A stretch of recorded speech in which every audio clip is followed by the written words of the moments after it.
There's a very important lesson we're going to mention from that in a minute. They followed the elite. They followed their leaders. Okay, just like people do to now.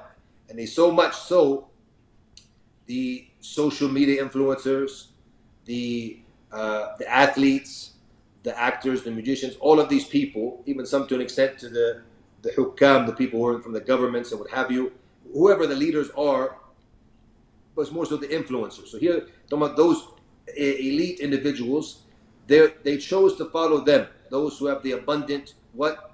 Mal and wallet.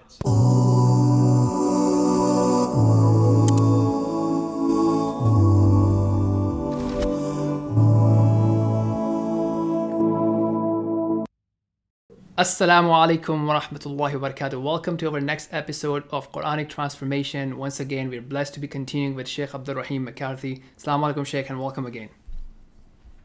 Walaikum salam wa rahmatullahi. Thank you for having me. So we had a great discussion, and alhamdulillah that you summarized Surah Nuh with our last episode, and inshallah with this we will do the takmeel or the khatam of Surah Nuh with you bi'idhnillah ta'ala. So inshallah, whenever you're ready, I'm going to bring up the verses on the screen and you can do from 21 till the end, inshallah.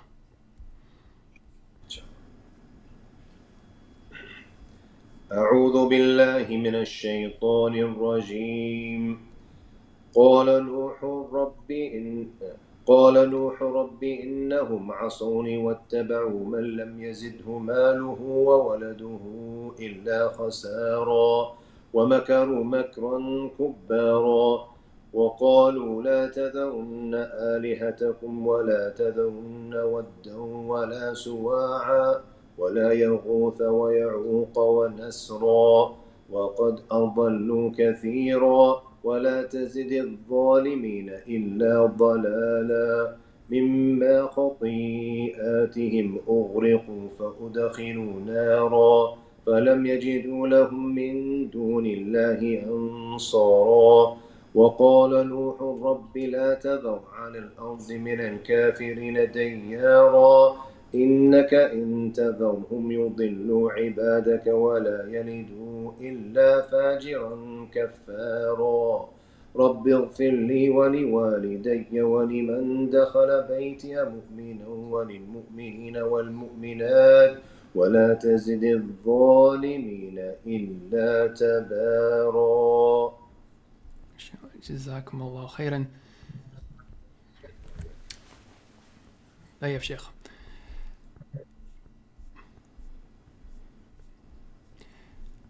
Help us think through it, bismillah. Yeah. So when you look at in these verses, always a helpful tool, if you can. There's some tafsirs who focus on the tafsir al-mawdu'i. I know the Quran Project in English focuses a bit on that, so that's beneficial if you can have that to kind of have a mind map of what these verses are talking about. So if you want to break it down like that, that's going to help you go in. That's going to help you make the dabbur. So we're talking from verses 21 to 28. So 21 to 24 is going to come the shakwa, like the complaint that Nuh alayhi salam is going to make to his Lord after you're talking about 950 years of da'wah, after as we mentioned in the last episode, all the different da'wah techniques in the world. He's using all of them and still they're denying. And as he's going to show us now, also they're going to add something to that, the plotting and the corruption that they're going to be doing. All of this stuff now, also, and it's come to an end now, where he's going to change. Okay, he's complaining and the shirk is going to start to come. Now it's getting even worse. So now he's the shirk is increasing. The call to shirk is increasing. So Allah he's going to complain in these verses to Allah subhanahu wa ta'ala. And then verses 25 to 28 to the end of the surah, Allah shows us the results of shirk and how Nuh is going to make dua against the disbelievers, against his people, because of what we mentioned in the last verses and what they're going to reach. And also we're going to gain from this the permissibility, obviously, of making dua against the disbelievers and when we should and shouldn't. And then the importance of making dua for the believers, for the mu'mineen, alhamdulillah. So this is the mind map of the thing as we go to reflect. So we go straight into verse 20, something that sticks out to you right away. قَالَ نُوحُ رَبِّي, when he says, my Lord, إِنَّهُمْ عَصَوْنِي, that they have disobeyed me. وَاتَّبَعُوا, they followed ما لم يزده ماله وولده إلا خسارة. Which instead, and they followed the, meaning here, meaning they followed the elite. That's a very important lesson we're going to mention from that in a minute. They followed the elite. They followed their leaders. Okay, just like people do to now. And they so much so, the social media influencers, the athletes, the actors, the musicians, all of these people, even some to an extent to the hukam, the people who are from the governments and what have you, whoever the leaders are, but it's more so the influencers. So here, talking about those elite individuals, they chose to follow them. Those who have the abundant what? Man and wallet. They have the abundant wealth and children. Okay? And it only increases them in losses. This is the reality, right? But this principle is mentioned throughout the Quran. It's very important as a Muslim, as someone who's trying to benefit and be guided through the Quran, and to really, take the huda of the Quran, is when these ayat are mentioned throughout the Quran. For example, in Surah At-Taghabun, إنما أموالكم وأولادكم فتنة, that indeed your wealth and your children are fitna. Wallahu indahu ajrun azim. And Allah has a great reward. So here, not to go out of field nowhere, but just to kind of mention, here to look, because this is obviously one of the ways of tafsir, one of the ways of tadabbur is connecting in other parts of the Quran as well. So this is mentioned throughout the Quran, the issue of the fitna. Why are they a fitna? Because it's distracting me. Because a lot of times I might fall into that which is haram and displeasing to Allah subhanahu wa ta'ala. In order to make that money, or in order to please my family, I leave, things that I have to do and do things that I shouldn't be doing as a Muslim. And then in the verse after, in verse 16 in Surah Al-Taghabun, Allah said, فَاتَّقُوا اللَّهَ مَا اسْتَطَعْتُمْ, fear Allah as much as you can, وَاسْمَعُوا وَأَطِيعُوا وَأَنْفِقُوا خَيْرًا لِأَنفُسِكُم, and to fear Allah as much as you can, and to hear and to obey and to give.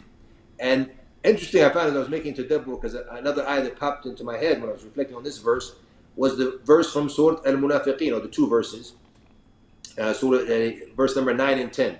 Allah subhanahu wa ta'ala called us in the name of Iman in verse 9, Ya ayyuha alladhina amanu, la tulhikum amwalukum wa la awladukum. Once again, the amwal and the awlad. You see, it's all throughout the Quran. So the fact that that's coming, that's what I want to allude to.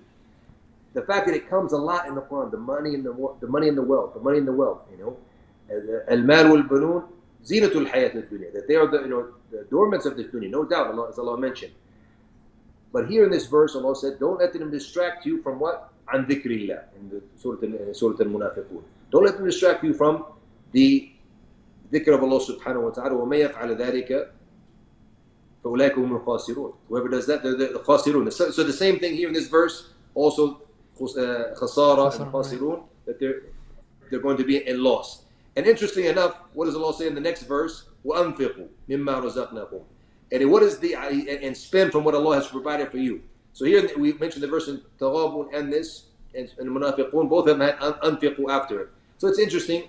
That's a tadabbur to reflect. Perhaps in another city we can go into that in detail. But that right away, that's where I need to stop. Oh, it's mentioned here, it's mentioned there. That's deep, right? So the connection, the same thing. The mal and the walad, the mal and the walad, the money and the children, the money and the children. It's being mentioned. So here, that's the first thing I'm making tadabbur on, right? So that's what's distracting these individuals, okay? Then he's going to mention that it doesn't stop there. They didn't just choose that, but it's going to get even worse. وَمَكَرُوا مَكْرًا كُبَّارًا. They didn't just do a makr, but kubbara. It's an immense conspiracy that they're going to do. What is that conspiracy? They're going to commit the worst crime, the worst sin. The Prophet ﷺ was asked, أَيُّ ذَنْبٍ أَعْظَمُ? What is the worst sin? He said, أَن تَجْعَلِ اللَّهِ نِدًّا وَهُوَ خَلَقَكَ. To make something equal to Allah, and He's the one who created you. So this is what they're going to do. They're going to if say... I may just pause a second here, Sheikh. Yeah, go ahead, bismillah. So yes, I think just as we were talking about these two things, and I think it's very relevant today as well. So two things. One is that people will try to influence you by showing off their wealth, And so right now here is children, which is a bit, with the world changing and people perhaps not going as much for the bigger families, but the same concept there is now, instead of having your traditional support from the family system, now the support system is the influencers, right? The being that, okay, I'm gonna impress people by showing off my cars, my wealth, my Rolex, my designer clothes, and the number of following I have. And that's how most people choose their leaders, right? So they may not be the right leaders, however they're being chosen because of those two things, being impressed by their wealth and what have you. So from that perspective, as we choose our leaders and our teachers and our influencers, to being vigilant, being careful and conscious about what criteria are we utilizing to be able to do that, and how, which leads into that how they use these two things to create that propaganda and that big plotting. And if you look right into that, in Surah Al-Kahf, when Allah subhanahu wa ta'ala mentions the men in the hiwar, or the dialogue they're having in the garden, what did he say to use against you? He said, I'm more what? أكثر مالا وعز نفرا. He said I have more money وعز نفرا. Okay. And أكثر منكم مالا وعز نفرا. Okay. So here he had this verse shows us as well that he has عز نفرا. Here it's the followers. So the followers, and he, just like you said, it's the money, as he mentioned in the first part, and عز نفرا, which comes in the followers. So you have the influencers who might have the money, and that money they might have made it from haram ways. Therefore, people are going to follow them. So it's very, very relevant. Yeah. So you're talking about the plot, and that's why Allah subhanahu wa ta'ala. Yes. Further, go ahead. No, sorry. I was just saying, so, and you were mentioning about the plot, the big plot that they were plotting about, the greatest plot, the greatest sin. Yes, just wanted to bring you back to that thought when I interrupted you there. Yes. Yeah. No, alhamdulillah, it's very good. That's relevant. That's the benefit of having these tadabbur sessions. And أكثر منكم مالا وأعز نفرا. Now, so that's just that wasn't part of the thing, but it came right away. You mentioned the influences, right? It came right away. Subhanallah, the tadabbur on that. It's mentioned exactly in the Quran as you mentioned. Subhanallah, and that's why when you look and you go in the Quran for a source of guidance, you're going to find it there. Subhanallah. So in verse 23, then Allah shows that, what is that plot? 22 is talking about the plot. 23, وَقَالُوا لَا تَذَرُنَّ آلِهَتَكُمْ. They're going to start urging their followers, hey, be careful. Hey, look, don't abandon your idols, your alihah. And then the names of them are mentioned, the most famous ones, especially these ones, these big idols.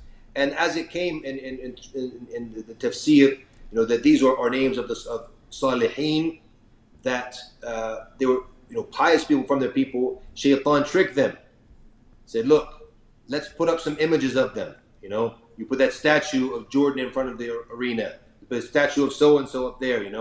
The same type of ideology where it's a reminder for us to work hard when we see that statue of that great athlete or that great player, of that pious individual. It's a reminder for us to be to just worship Allah through being reminded by them, right?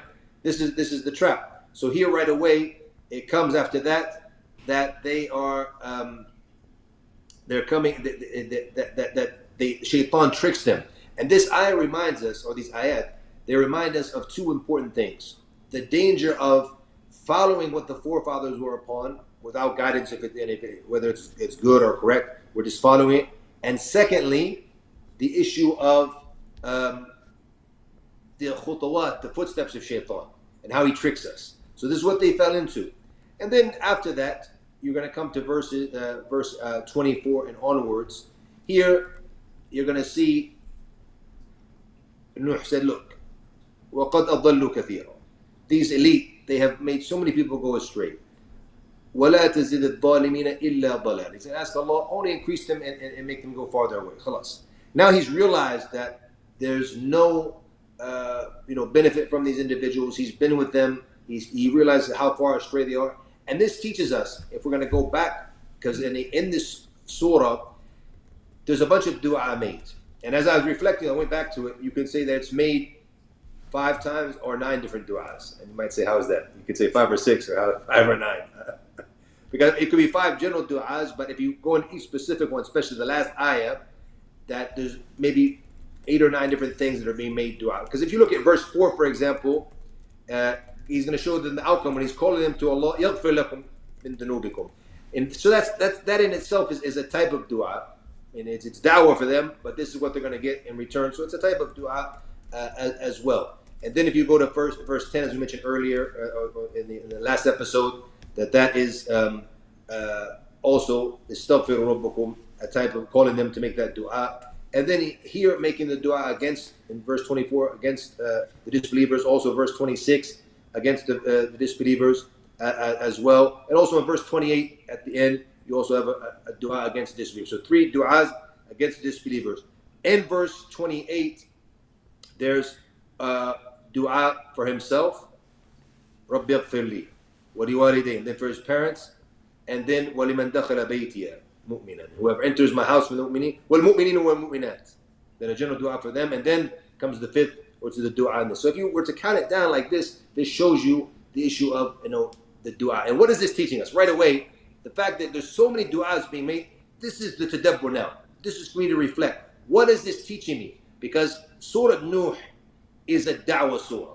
It's a surah about da'wah, different da'wah techniques. So what does this teach me as a da'wah when it comes to dua? The importance of me making dua for the guidance of people, okay? Making dua for them, not against them. This is the foundation. This is the, as we say, the asl, or the origin for the da'iyah.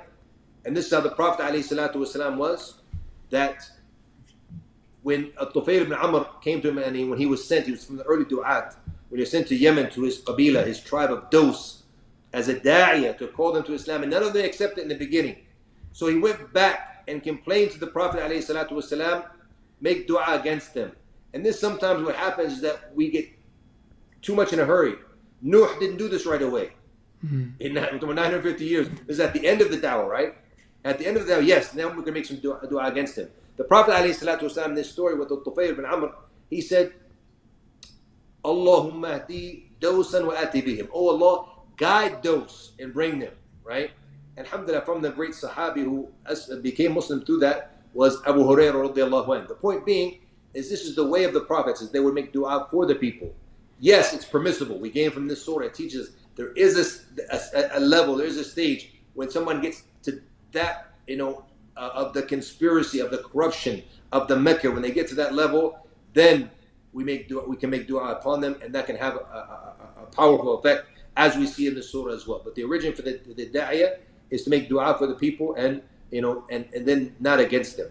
Some other things that come in this surah, and I don't know how much time we have left, but we can reflect maybe a bit before the end of the session, inshallah ta'ala, which is very interesting. If you look at verse 25, mimma khati'atihim, okay, so because of their sins, and this is a principle all throughout the Quran, your sins, for example, if you were to look at the verse in Surah Ash-Shura, chapter 42, verse 30, when Allah subhanahu wa ta'ala said, وَمَا أَصَابَكُم مِّن مُّصِيبَةٍ فَبِمَا كَسَبَتْ أَيْدِيكُمْ وَيَعْفُو عَنْ كَثِيرٍ, that whenever a disaster strikes, it's what your hands have earned.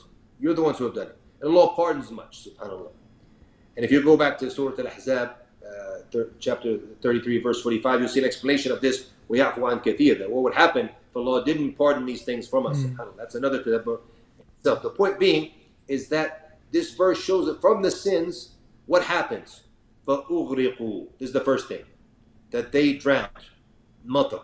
And here, subhanAllah, if you're making the tadabbur, right away for me, I remembered that there's a connection between what came earlier. Allah mentioned the matar, the rain earlier, right in the surah, in verse 11. So I'm going back now to verse 11. Verse 10 is telling make istighfar. If you make istighfar, Allah will send down the rain. And what is the of the rain? The rain is going to come down midrara, which is continuing showers. And obviously what happened to the people of Nuh as a punishment, it also came midrara. It came in continuous showers, but here it didn't stop. So the rahmah of Allah subhanahu wa ta'ala, He sent the rain for what we need, for our plants, for our gardens, for our farms, for us and for our livestock to benefit. and then it stops. But for the punishment, it didn't stop. So the rain, all from Allah subhanahu wa ta'ala, one of them came with Jannat and Anhara. It came with gardens and rivers for us to benefit from. And the other one came with a punishment. Okay? So this is the first thing. Ughriqu, from their sins. The second thing which comes, فَأُدْخِلُوا نَارًا, that they're going to enter into the fire. So, and as Imam As-Sa'di said, he said that they're punished, their bodies are punished with being drowned, and then their souls are punished with the fire. And interestingly enough, as some of the scholars said, that what's meant here in this ayah is فَأُدْخِلُوا نَارًا, that they enter into the fire. It's talking about the grave, first of all. They enter because as it came in the description of the Prophet ﷺ, that the grave is either going to be a garden from the garden of paradise, or it's going to be one of the pits from the pits of the hellfire. So here what's meant by this is to enter into the fire, or the punishment of the grave, right away after the drowning. And then obviously after that, the fire of the hereafter is included in that as well. And why is that? Because the fa, and this is the importance of the Arabic language, the fa in the Arabic language, it comes for the ta'qib as-sari'. It comes for something to happen immediately after that. So after death, what comes? The grave. So the punishment of the grave here, meaning, and then the punishment of the hereafter. And obviously that's torment of the, as we said earlier, of the soul in the grave, and then in the hereafter. May Allah subhanahu wa ta'ala protect us. So that shows the outcome of of the obedience or disobedience. So the question, and you might ask, why is he making dua against his people? He was patient for 950 years. That's one of the things. It's been a long time he's giving da'wah to them, obviously. Obviously, then the above, the plotting and the corruption, calling openly to shirk and supporting shirk. And then also when it comes later, another reason why, he mentioned some of the hikmah in verse 27, إِنَّكَ إِن تَذَرْهُمْ, that if you were to leave them, يُضِلُّ عِبَادَكَ, that you will, they will make your servants go astray, وَلَا يَلِدُوا إِلَّا فَاجِرًا كَفَّارًا, and they will only, from their offspring, only going to come those who are wicked in their actions and disbelievers in their iman. So here, and he knew this from constantly being with them, knowing that they're not going to be guided. That's why he made dua upon them. And then the verse, or the surah ends, inshallah. We'll end with this now, inshallah ta'ala. And that is the last verse, making dua, as we mentioned, for himself, for his parents, for all the believers into his house, and to the mu'mineen wal mu'minat, the believing male and female. Something very interesting in this, some of the adab of dua, is that we should always make dua for ourselves, first of all. Okay? And then for those closest to us, and then a general dua. And you see that this is what Nuh did, alayhi salam. So he focused on himself, focused on his family. وَلِمَنْ دَخَلَ بَيْتِيَ مُؤْمِنًا, and for the believers who enter into my house. And what's meant by this, who's going to enter your house are those who are going to be closest to you. So I'll make special dua for them. This is a special dua I'm making for myself and for them, right? Then also I'm making a general dua for the ummah, for all of the believers after that. So that's something very powerful that we should focus on, inshallah ta'ala, in our dua. We make dua for ourselves, for those close to us, our family, and all of those who are close to us. And then we start to focus after that on the general ummah and the believers. Alhamdulillah. Jazakumullah khairan, Shaykh. That was beautiful, and as you said, like, there's a lot of different threads that we could have gone into, but just from a timing perspective, we didn't. And as you were talking, just a few complimentary points that came to my mind. So firstly, about this notion of communicating with Allah subhanahu wa ta'ala and putting our burden down in front of Allah subhanahu wa ta'ala has like great psychological effects, and obviously it gets us closer to Allah subhanahu wa ta'ala, and also one of the adab of being humble and have humility in front of Allah subhanahu wa ta'ala as you make those dua to Allah subhanahu wa ta'ala. And the point about, as you mentioned, the words when أغرقوا فأدخلوا نارا, and it mentioned that they did not find any helper against Allah subhanahu wa ta'ala. So connecting to the earlier thing, that the leaders that we take, they may have wealth and followers or children or nafar or what have you, but then if they're not going to be any sort of benefit in front of Allah subhanahu wa ta'ala. That's one of the key tadabburs. Actually, when I was reflecting on this, I wrote that down as one of my notes. But I know the time was coming to an end, so I skipped it. But I'm glad you mentioned it. It's Right. very Yeah. important, especially when we're talking about influencers now, that they're not going to benefit us anything Yawm al-Qiyamah.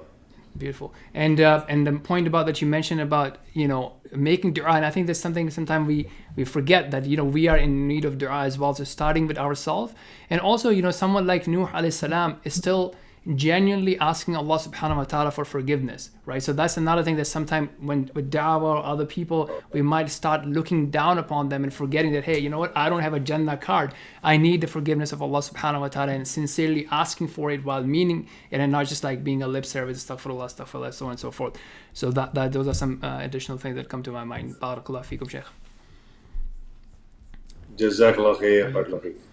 Tayyib, inshallah, and hope to that you'll join us for future episodes as well. And once again, thank you so much for making time. May Allah bless you. Hayakum Allah. We'll see you all. Assalamu